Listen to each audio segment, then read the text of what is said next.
नमस्कार, बहुत स्वागत है आप सभी का आपके प्रोग्राम कहानी कुर्सी की में। मैं हूं सौरभ शर्मा, आपके साथ हर्षवर्धन त्रिपाठी जी, विजय त्रिवेदी जी, प्रोफेसर संगीत रागी जी और समीर चौगांवकर जी हमारे साथ आ गए हैं। और आज आपको हम कहानी बताएंगे देश में पॉलिटिकल फोर्सेस की एक रीअलाइनमेंट की, मिक्स एंड मैच। जैसे हम कपड़े के लोग मिक्स एंड मैच करके पहनते हैं ना, ऐसे यहाँ अलग अलग चुनाव में मिक्स एंड मैच होकर पार्टियां गठबंधन बदल लेती हैं। तो वो कैसे हो रहा है ये हम आपको बताएंगे। यूपी में भी चल रहा है, महाराष्ट्र में भी चल रहा है, और जगहों पर क्या सियासी खेल चल रहे हैं। शुरुआत महाराष्ट्र से करते हैं, जहां एक बड़ा दिन है महाराष्ट्र की राजनीति में, और एक पक्ष के लिए तो ऐतिहासिक दिन है। ठाकरे ब्रदर्स फाइनली साथ आ गए।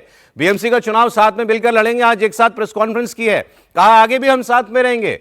बीएमसी का इलेक्शन आने वाला है और राज ठाकरे की एमएनएस और उद्धव ठाकरे की शिवसेना यूबीटी, इनका औपचारिक गठबंधन आज हो गया। और पिछले 5 महीनों में दूसरा मौका है जब ठाकरे भाई एक मंच पर एक साथ आए। इस साल जुलाई में मुंबई के वर्ली डोम में मराठा एकता रैली में उद्धव और राज एक साथ आए थे। इससे पहले 2006 में बाला साहब ठाकरे की रैली में ये एक साथ दिखाई दिए थे। अब आज इन्होंने एक संयुक्त प्रेस कॉन्फ्रेंस की। आज उद्धव ठाकरे गए राज ठाकरे के घर जाकर के पहले जो उनकी काकी हैं, यानी राज ठाकरे की जो माताजी हैं, उनका आशीर्वाद लिया। उन्होंने दोनों भाइयों की आरती उतारी और वहां से यह संदेश गया कि पूरा परिवार एक साथ है और अब ये पॉलिटिकली भी एक फोर्स है।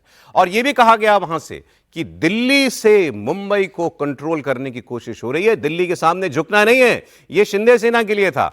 और उद्धव ठाकरे ने फिर ऐलान किया कि मेयर तो मराठी ही बनेगा और हमारा ही बनेगा। राज ठाकरे ने फडणवीस के एक वीडियो की भी आज चर्चा की, मुख्यमंत्री देवेंद्र फडणवीस की। कुछ सवाल हुआ था उनसे, शायद हो सकता है कि इस बात पर हुआ हो क्योंकि वो उन्होंने आज हिंदू हृदय सम्राट बाला साहब ठाकरे का नाम लेकर ऐसे ही याद किया अपने पिताजी को, उद्धव ठाकरे जी ने। तो वहां कहीं हुआ कि अब तो मुसलमानों का वोट आपको चाहिए। तो उसके जवाब में राज ठाकरे ने कहा कि अरे हमने मुख्यमंत्री को भी अल्लाह हाफिज कहते हुए सुना है, तो आप ऐसी बातें जो है आप मत कीजिए। लेकिन एक ये आज अपने आप में एक इंपॉर्टेंट दिन है, इसका सियासी इंपैक्ट जो हो उसकी बात हम लोग कर लेंगे। लेकिन अदरवाइज बिहार में पॉलिटिकल फोर्सेस के नाम पर इन दोनों भाइयों का एक साथ आना, तो एक दरार पड़ गई थी, रार पड़ गई थी परिवार में भी और इनके शिव सैनिकों के बीच में भी। हालांकि अब शिंदे जी खुद अपने वाली शिवसेना को असली शिव सैनिकों की पार्टी कहते हैं। वो खाई जो है आज पूरी तरीके से खत्म होती दिखाई दे गई। लेकिन ये सौदा है मजबूरी का, इसमें कोई शक नहीं है, क्योंकि पॉलिटिकली रेलेवेंट रहने की लड़ाई है। अब तो ये अस्तित्व की लड़ाई है, वरना बचा कुछ नहीं दोनों भाइयों के पास महाराष्ट्र में। तो इसलिए उनको अब ये आखिरी प्रयास है कि अकेले लड़के तो कुछ हासिल नहीं, एक साथ आके देख लेते हैं कि क्या मिलता है। तो देखते हैं, आपको सुनाता हूं मैं उद्धव ठाकरे ने क्या बोला, राज ठाकरे ने क्या। शुरुआत में बड़ी इंटरेस्टिंग तस्वीर आ गई। हाथ में माइक आया, उद्धव जी के हाथ में माइक था। तो कौन पहले बोले, तो बड़े तो शायद उद्धव ठाकरे ही है ना इनमें। हाँ, तो फिर भी उन्होंने कहा कि राज बगल में माइक पास किया। ये वाला मोमेंट है, इसका आवाज है तो ये दिखा दीजिए। इस तस्वीर की ऑडियो है इसमें, बघा एवढं आमचं एकमत थोड़ा सा पीछे कीजिएगा। राज ठाकरे यांच्याकडे देतो, ये सुनिएगा आप।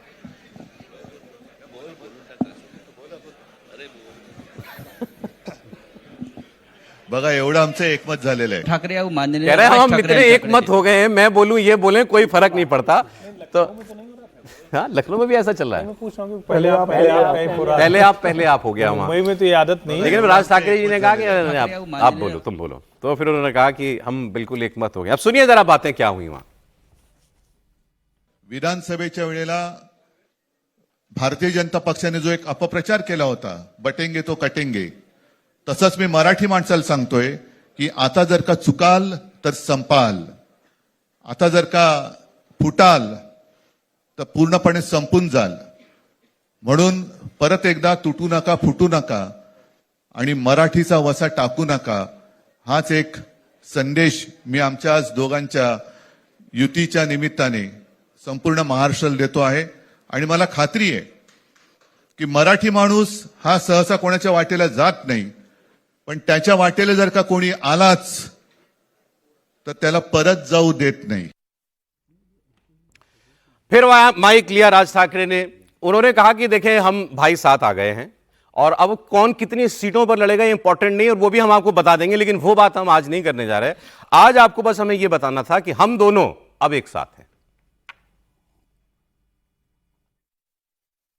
मुलाखत झाली होती आणि मी मुद्दामून आठवण करून देतो त्या गोष्टींची।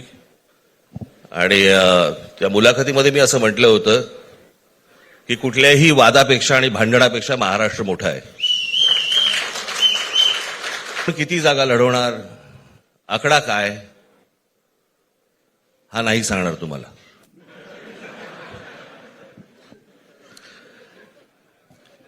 महाराष्ट्रामध्ये सध्या लहान मुलं पळवण्याची खूप टोळ्या फिरतायत. त्याच्यामध्ये 2 टोळ्या अजून जास्ती ऍड झालेल्या आहेत. ते राजकीय पक्षांमधली मुलं पळवतात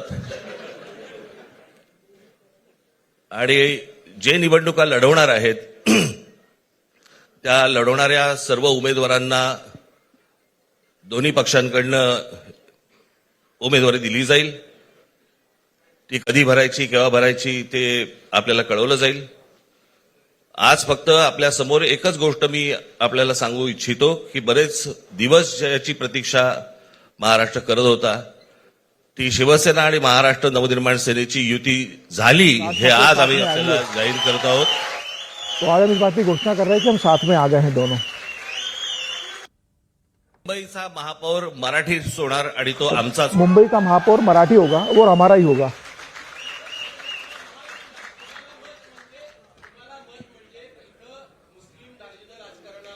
मला असं वाटतं की एक मुख्यमंत्र्यांचा व्हिडिओ पण फिरतोय ज्याच्यामध्ये ते अल्लाह हाफिज असं म्हणलेत.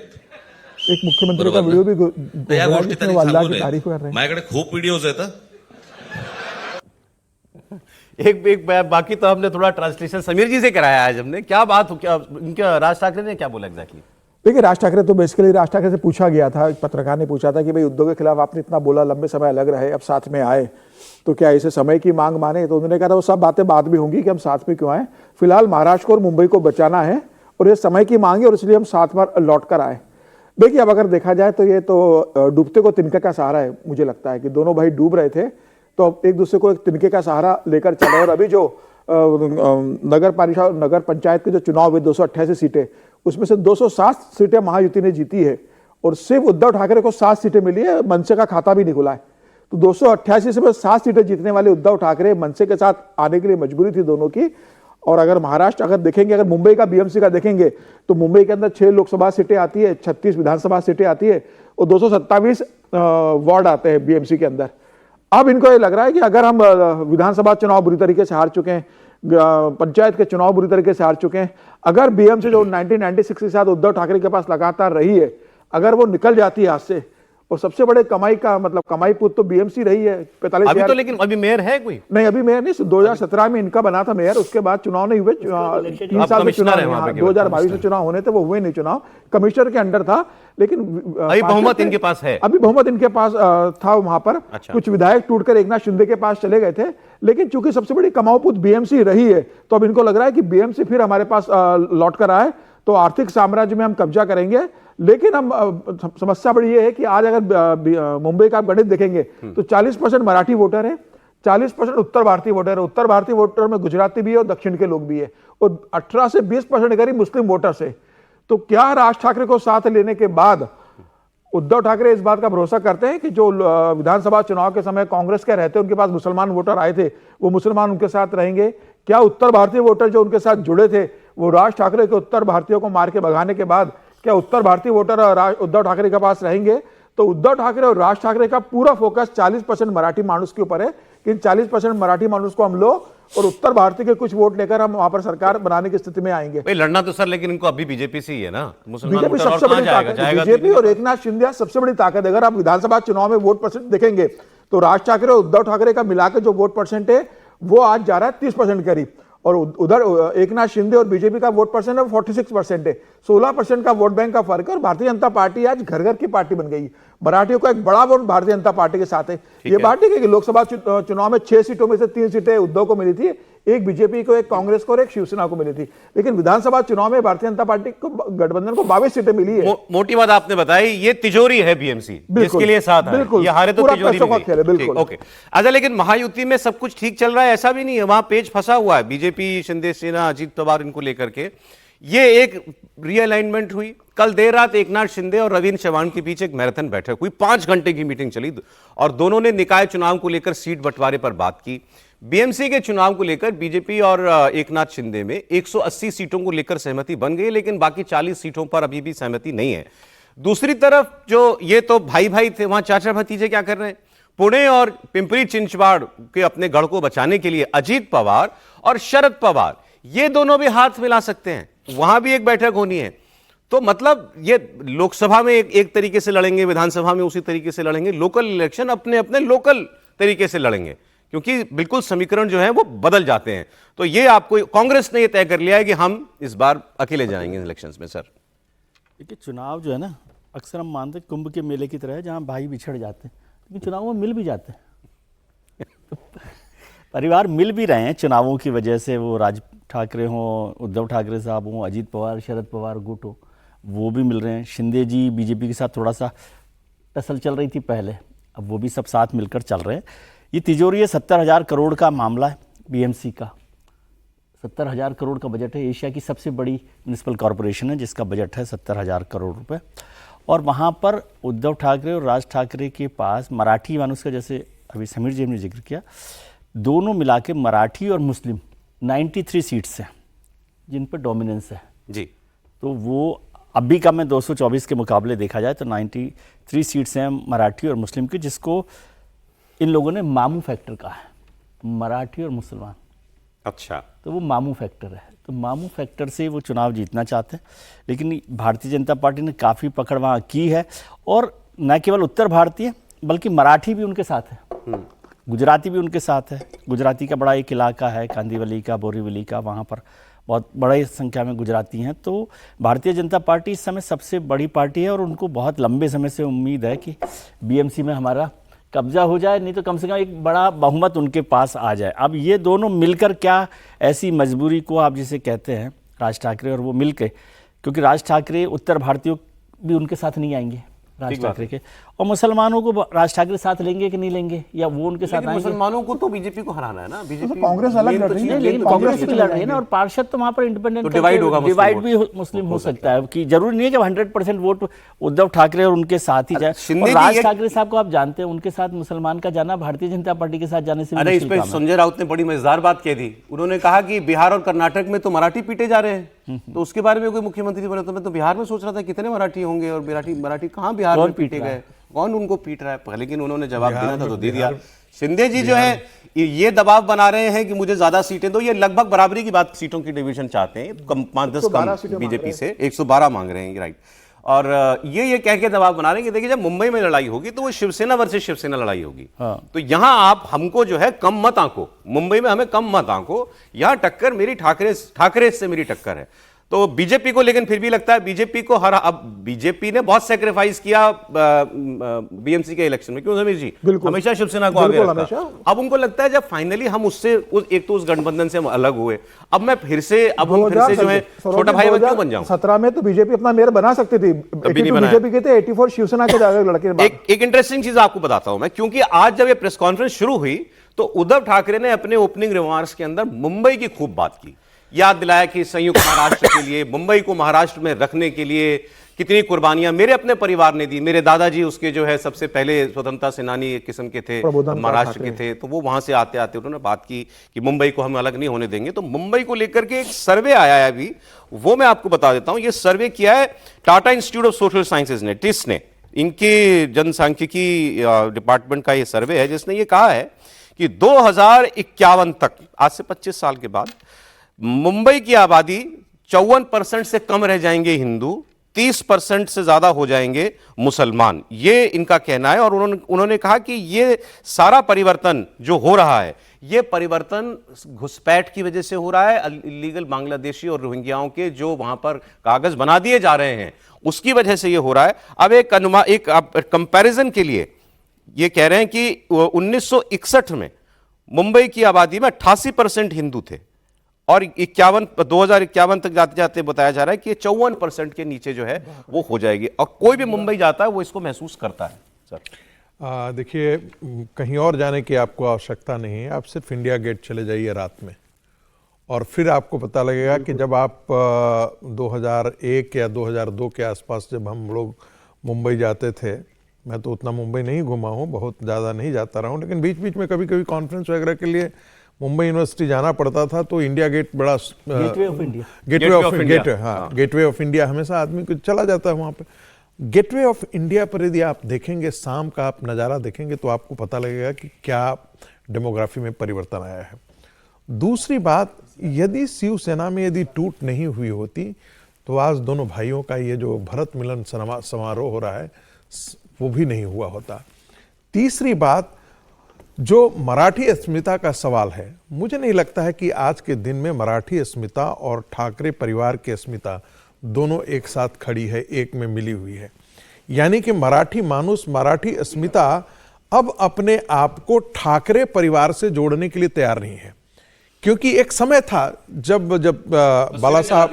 बाला साहब ठाकरे जी थे तो बात कुछ और थी, लेकिन जिस प्रकार से पिछले 5 भारतीय जनता पार्टी से छिटकने के बाद उद्धव ठाकरे ने जिस प्रकार से हिंदुत्व, शिवाजी के हिंदुत्व, जो उनका एक प्रखर हिंदुत्व था, जिस प्रकार से उन्होंने खत्म किया है, अपनी ही राजनीतिक पूंजी की मटियामेट की है, उससे मुझे नहीं लगता है कि महाराष्ट्र का जो है मराठी समाज जो है वो उनके साथ आज के दिन में उस तरह से एकजुट होकर के खड़ा होगा।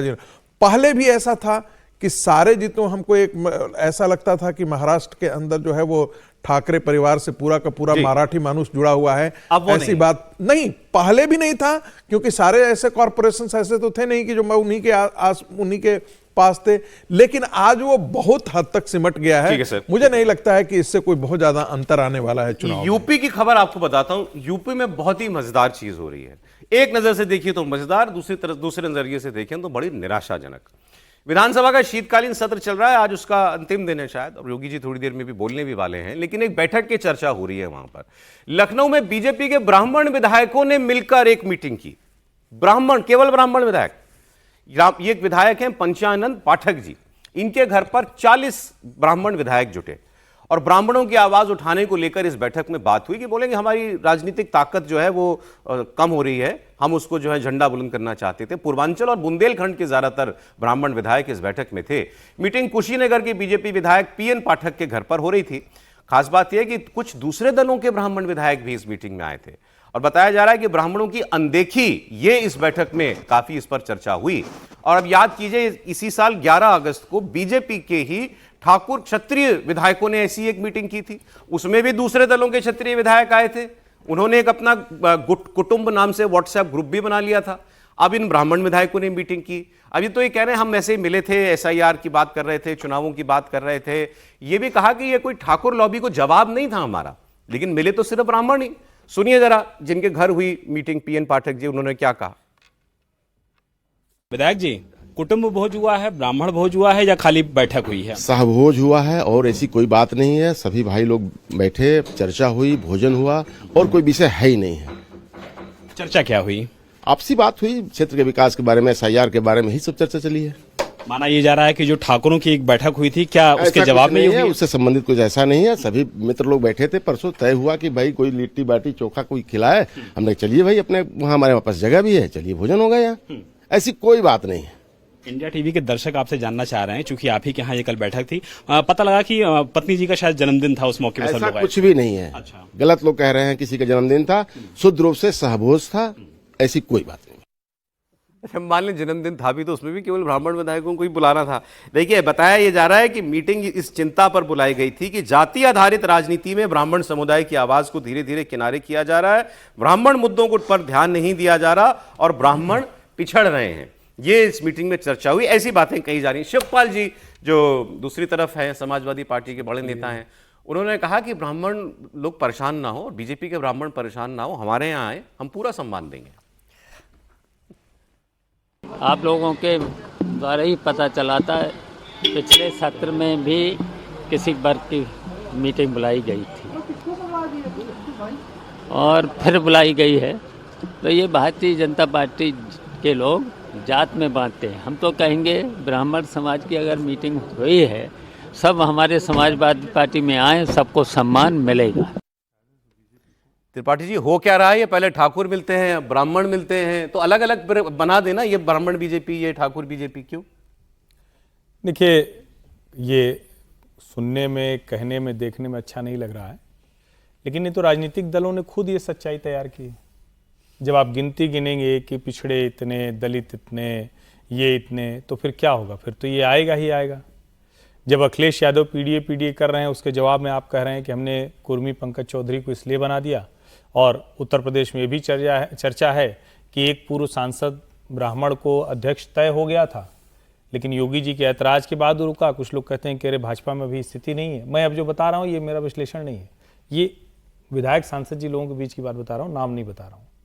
अभी एक सप्ताह पूर्व कहीं मैं था, संयोगवश वहाँ हर जाति के लोग थे लेकिन बहुतायत ब्राह्मण थे। उन्होंने कहा कि हमारी अब सुनने वाला कौन है? हमारी न सरकार में कोई सुनवाई है, न संगठन में कोई सुनवाई है। तो किसी ने कहा भाई ऐसा तो है नहीं, मंत्री भी हैं, लोग भी हैं, सब कुछ है। कह नहीं, सुनवाई नहीं है। मंत्री होना अलग चीज है, सुनवाई नहीं है। और दूसरा अब यहीं से शुरू होता है कि जब ब्राह्मण है तो पहले इसको काट दो। मतलब ये अब उसके आगे की जो बात है, ये भी आपका विश्लेषण नहीं ये मेरा नहीं है। ये मैं जो बोल रहा हूं ये सब अब मतलब नाम ले दूंगा तो अच्छा नहीं है। वो सब विधायक सांसद पूर्व सांसद लोग हैं। एक ने कहा कि अगर बीजेपी समय रहते नहीं चेती और कुछ नहीं किया तो एक हिस्से में हो सकता है कि ब्राह्मण जाति पर वोट करने लगे। अच्छा। तो हमने कहा कि कब कौन जाति पर वोट नहीं करता है? ब्राह्मण कहे कि हम नहीं करते हैं तो बड़ा मतलब एकदम से ही ठीक नहीं होगा। कहने नहीं, वो बीजेपी के साथ जुड़ा हुआ है, लेकिन अब हो सकता है कि 27 के चुनाव में वो प्रत्याशी देख देख के वोट करे। मतलब इस तरह की बात हुई। लेकिन ये जो हो रहा है मूल रूप से किसके लिए खतरा है? भारतीय जनता पार्टी के लिए 2027 के चुनाव में जाति भाजपा के लिए ये बहुत बड़ा खतरा है कि ठाकुर विधायक अलग बैठे हैं, ब्राह्मण विधायक अलग बैठे हैं और वो इस तरह से बात करें। अब वो कहते हुए पीएन पाठक कह रहे हैं, पीएन पाठक भी अच्छे मित्र हैं हमारे, कुशीनगर के विधायक हैं जी। तो ठीक है वो कह रहे हैं, लेकिन जिस अंदाज में बता रहे हैं तो वो भी इच्छा ही थी। अब पता नहीं विशाल को उन्होंने बुलाया, विशाल खुद ही पहुंच गया, ये नहीं पता है लेकिन ये चाहा होगा कि ये चर्चा हो। देखिए इसका बैकग्राउंड क्या है कि यूपी में ठाकुर लॉबी बहुत पावरफुल है, ये चर्चाएं आम हैं, अब से नहीं कई वर्षों से आम है। और यहाँ ये बात ये बताया गया अंदर की बातें हुई कि साहब ब्राह्मणों की सुनवाई नहीं, जो त्रिपाठी जी बात करते हैं। हालांकि उन्होंने कहा कि ब्राह्मण फिर जाति देख के, उम्मीदवार देख के ना वोट करने लगे। तो ये भी मेरा विश्लेषण नहीं है, मैंने किसी को, एक बड़े व्यक्ति को कहते हुए सुना था कि भाई ब्राह्मण और ठाकुर तो बीजेपी के मुसलमान है। नहीं तो ये भी कहाँ जाएंगे? आपने अच्छा शब्द कहा। तो उन्होंने कहा कि नहीं कभी कभी मुसलमान भी तो वैसे खोजता है ना। हाँ, लेकिन सर ये जरा इस पार्टी के संस्कारों में ये चीज है क्या जो ये हो रहा है? मैंने कहा ना कि मेरा एक अपना अलग विश्लेषण मैं लेकर के आ रहा हूँ। 2014 का चुनाव ऐसा था कि भारतीय जनता पार्टी ने एक अच्छा सोशल कोएलिशन तैयार किया था जो भारतीय जनता पार्टी के लिए बहुत अच्छा काम किया। और उत्तर प्रदेश की जो विजय थी 2014 में, उसमें नरेंद्र मोदी का हिंदुत्व, नरेंद्र मोदी का नेतृत्व, लेकिन साथ साथ सोशल कोएलिशन का फैक्टर भी जो था वो बहुत बड़ा काम। लेकिन मजेदार बात है कि 2019 में ये बात नहीं रही। 2019 में यदि भारतीय जनता पार्टी जीत करके आई तो उसमें जो आपका जो बालाकोट स्ट्राइक और ये सब चीजें जो थी वो सबसे ज्यादा महत्वपूर्ण बात थी जी। तीसरी बात, 2024 हम लोढ़क क्यों गए? इसलिए कि भारतीय जनता पार्टी जातियों के पिच पर लेकर के आ गई और जाति की पिच आपकी पिच कमजोर पिच है। यहां पर आप वो काम नहीं करते हैं जैसे सामाजिक, जैसे दलित और पिछड़ों की लड़ाई। 10 सेकंड आप दीजिएगा सर, आप हाथ उठा देते हैं तो हम डरने लगते हैं। जैसे जातियों के आरक्षण का सवाल जब कांग्रेस पार्टी से लेकर के आती है तो उसके महंत तो पहले से बहुत बड़े बड़े खड़े थे। तो कांग्रेस पार्टी अपना लाख उड़ेल दे, कांग्रेस पार्टी के साथ कोई खड़ा नहीं होगा। उसके लिए समाजवादी पार्टी है, आरजेडी है, बड़े बड़े मठाधीश वहां पर खड़े हैं जो उसको हड़प वोट बैंक को हड़पते हैं। जातियों के पीठ पर भारतीय जनता पार्टी आएगी तो संघ की जो भी साख इतने दिनों में बनी हुई थी, आप उसे नष्ट कर देंगे। इसके धुरंधर भी बैठे हैं।